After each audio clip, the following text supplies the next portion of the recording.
grow, still can't stop it. What is up? I am Crypto Mason, and welcome back to the Crypto Mason YouTube channel. Shout out to the Gold Squad. We look for gold in every single aspect of our lives, and we always find it. Now today, we are back for another daily market update. Make sure you're watching till the end of this video. We're going to first start off with covering all of the beautiful coins that we've been talking about for like a year and a half already. The market is kind of in turmoil right now. Bitcoin is absolutely crashing, and we're going to talk about all of that, what's going on, like what happened, like what is actually happening here. And then we've got a unique project on the XRP ledger that's sponsoring this video. We're going to talk about that. Then we're going to talk about Elon Musk buying Twitter a little bit more and how Binance is contributing money to that for some reason. We got a couple different things we're talking about. So I wanted to remind you before we get into it, once we hit 100K on Instagram, I will be doing a giveaway. So if you want a giveaway of crypto to happen sooner, go follow on Instagram. Also go follow on Twitter right there. But the total market, we're at 1.69 trillion. If we refresh coin market cap right here, we will see BTC 30. We've dipped into the 36,000s, down 6.64% on TradingView right here. Oh, we're actually 37,000 on Binance here, but as we can see, we fell off a freaking cliff. The Fed meeting happened, right? Bitcoin got bullish for a second, pumped all the way up, basically back to 40K, and then, you know, today we wake up and Bitcoin is absolutely crashing. Actually, the new day started, right? So we can see right here, as soon as the new day started, we started dumping. So basically, as soon as May 5 started, the trading day of May 5, we've started dumping. I assume that by the end of day today, this might start flattening out and not dumping so hard. But as for the reason, I don't know. I think it's just a natural, like, I'm not confident on Bitcoin, right? I'm way more confident in Ethereum in the long term. I think it's just natural correction from what happened yesterday. And if we check the altcoins, look at that. All bloody red right here. GMT getting a harsh correction from $3.26 down to $2.73. But yeah, basically all altcoins are in the red right now. We can see Near is at $11. Very good pickup entry spot for Near. And now let's go through some of our favorite coins here. We have Hedera also falling off a major cliff right here. Basically 15 cents down to 13 right now. I'm telling you guys, this is like a lot of these coins I'm about to show are some of the best opportunities right now. And if they continue down, personally, I wouldn't care, because then I just get more. I'll just accumulate more at these lower prices, right? By the way, the volume on Hedera is so bad. 82 million only? Like, is that even real? 82 million volume on Hedera? That's pretty bad. The 24-hour volume. I feel like that's pretty bad. I'm just trying to compare it here. So, QNT, $93, kind of actually holding up at that $93 level. We've been there plenty times before in the past week here. And that's still a purchase for me. $93 is crazy. Then we've got Constellation at 15 cents. Not taking too much of a hit. Very strong support at 15 cents on Constellation. XDC, wanted to throw that in here as well. We've got 6 cents on XDC. This thing, you guys know, has been pretty dead for, you know, since the start of this year. But this is where you accumulate and you wait for it to do something like this, where it went to 17 cents. Also, Algorand is still a big buy at 63 cents right there. Handshake is another one you guys should be watching. Basically dead price action. But this, I hold some Handshake. I also hold some Handshake domains if you guys want to get into those. Then we've got Engine at $1 right here. Engine is one of the best buys on the entire market. $1 for one Engine. Like, it's a 1-for-1 deal. Also wanted to show Chainlink. Look at that. $10. $11 Chainlink, right? plenty of people, plenty of very smart people think that this thing is going to go to $100. It's already been to 52. If you get in right now, that's a 10x on your money waiting to happen on Chainlink. Now, I want to talk about the sponsor for today's video, Expector, right here, Expector. First XRP NFT project. Actually, this is bigger than an NFT project. It's an NFT project. It's also like a metaverse project, a coin. They have a coin, a token as well. First project to get verified in the XRP ecosystem, though, on Twitter. Massive achievement for them there. They've already got 1,500 plus holders, 8,000 trust lines set up. Basically, their IDO has sold out at an intro price of 0.08 cents. Okay, and the next 3 rounds for their IDO will increase. So it's better to get in early, right? Now, what actually is this? So basically, they're going for everything, dude. They're going for, look at this. So they have the Expector token, right? It has a ton of utility right here. The native token for the Expector ecosystem will be used to be able to purchase the NFT. You're going to need the token to purchase art on Expector. And then they also have these avatars. They're going for merch. They're going for a metaverse casino, a play-to-earn game, real estate. So massive ambitions here, like pretty massive ambitions. If we look at the team, they have a great team. Also, they have Sadaf on their advisory board. And they also have King Solomon. So you guys know King Solomon from the XRP ecosystem, and Sadaf as well, and Panos as well. And they're also doing partnerships with massive influencers like myself, like Crypto Airy, Bearable Bull, Blockchain Backer, Kevin Cage. This is one of the few projects that actually does look strong on the XRP ledger. You've got to be careful on the XRP ledger.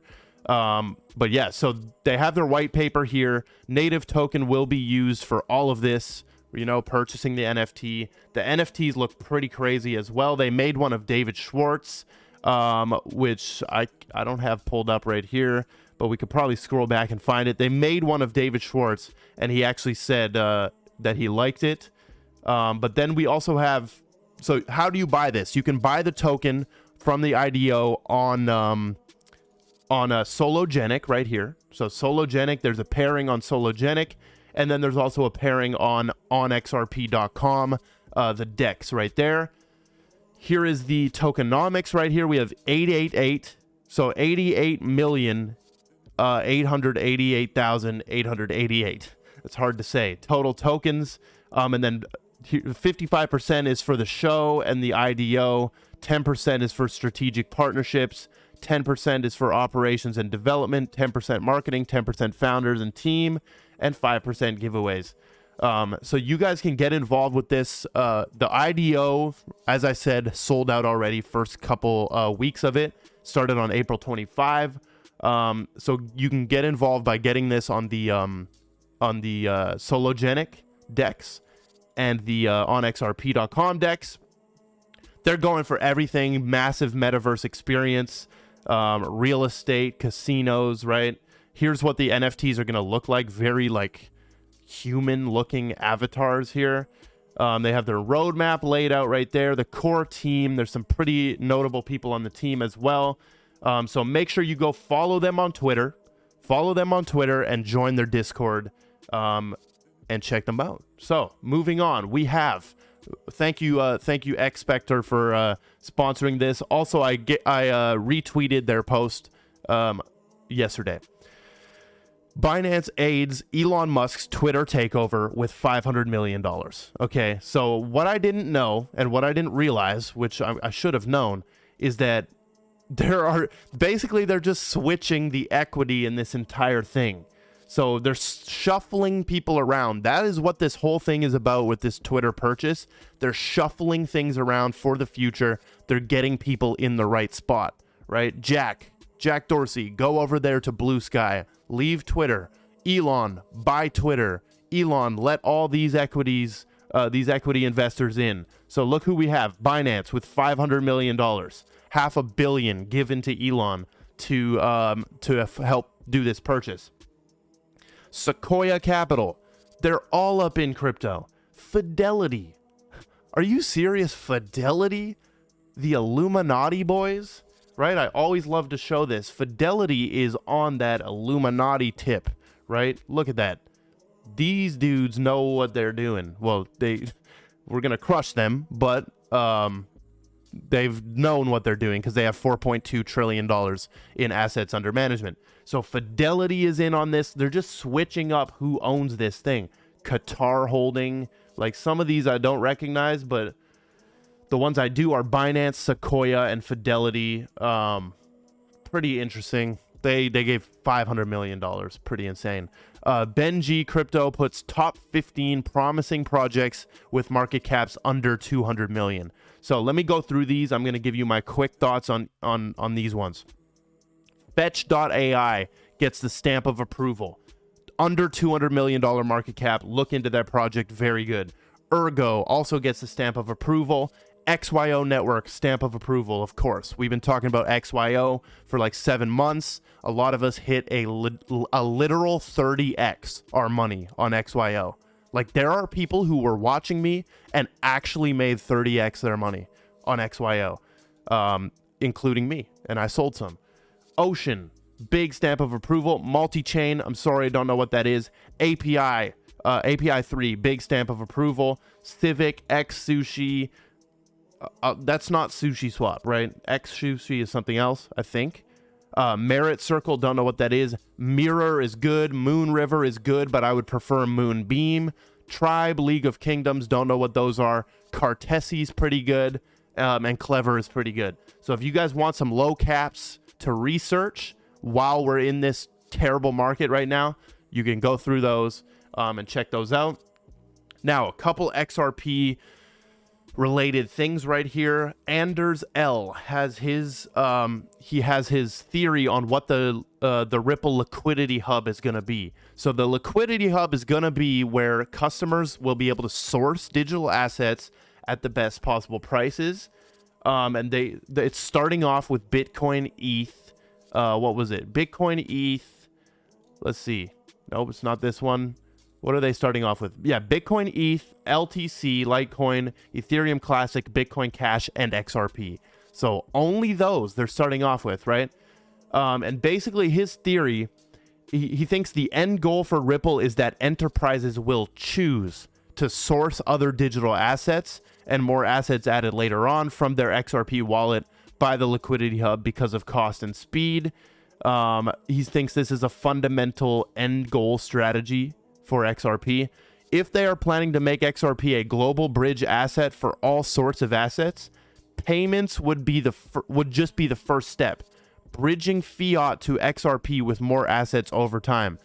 And this is part of a David Schwartz speech gave in the past, but it shows their large vision for XRP as a neutral asset. Now look at this. If you're looking at cross-border, the key factor is interoperability. You're working across jurisdictions and across assets. You need a neutral asset in between different CBDCs, or your liquidity will be divided among the pairs of CBDCs. Similarly, if other assets, such as securities around the world, get tokenized, there's even more need for a neutral asset between multiple CBDCs and possibly a large number of new assets in the new asset classes. It is crucial to have a neutral asset. This is the main argument that I think should be pushed about XRP. It is neutral. It's not owned by one company. It's not centralized by one company or one entity.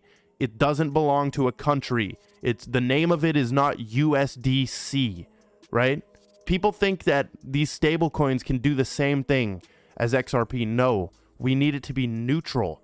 Not the whole world doesn't want to go back to using US dollars as the main currency, right? We need something that's XRP, global bridge currency that's in the middle of everything. So that is a main point with this, and that's such a unique proposition. I've never heard any other crypto talk about how if you're gonna do the whole CBDC thing on the world, you need this neutral asset in between.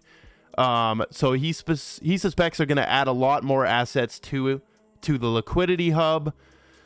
With just one XRP wallet for conversion, you can top up in 3 seconds. The more liquid XRP becomes, the more incentivized should Ripple customers be to source directly from the XRP wallets.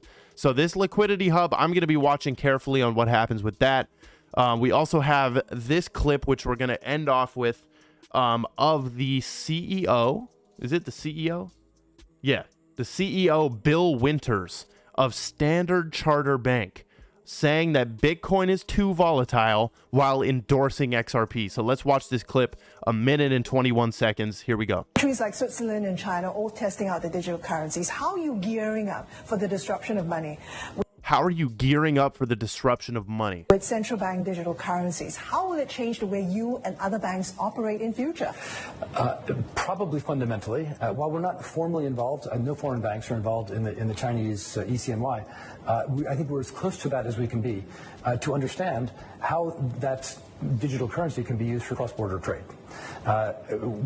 Going back 5 years, we had digital currency underpinned trade finance and money settlement systems, and using as a medium of exchange, using things like Ripple's XRP, for example, as a medium to affect real-time cross-border payments. And we learn through each one of these pilots, and we realize that these things can be cheaper and faster with lower settlement risk, which is a good thing for the system. If the underlying currency that you're using as a medium of exchange is unstable, Bitcoin, for example, very volatile, as we know, although it's also big and liquid.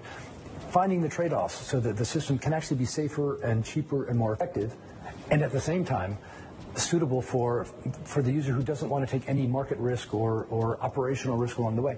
I think we're still figuring that out, and I think that's the big use case. Is it only a matter of time before you... He thinks that's the big use case, as he said at the end before she cut him off. And he basically endorses XRP and disses Bitcoin there. Now, I want to point out this reply right here. This guy says, well, XRP is equally volatile to Bitcoin, unless he is hinting that XRP will be pegged to a new and much higher fixed price one day. So anybody who believes this is very dumb, in my opinion. Sorry. Because have you not seen the clip of Brad Garlinghouse where he explains how because the settlement time on XRP is literally 3 seconds, the volatility doesn't matter, and in fact the XRP volatility is way better than Swift, even because Swift can take days, right? So this whole volatility argument with XRP makes zero sense, and it's actually just false. It doesn't even matter, because like the volatility is negated by how fast the settlement time is. With something like Bitcoin, it's not that fast, so the volatility does matter. But that is the clip we're going to end off with. Man, these videos have been getting longer, right? There's just so much to cover right now, even amidst a horrible market.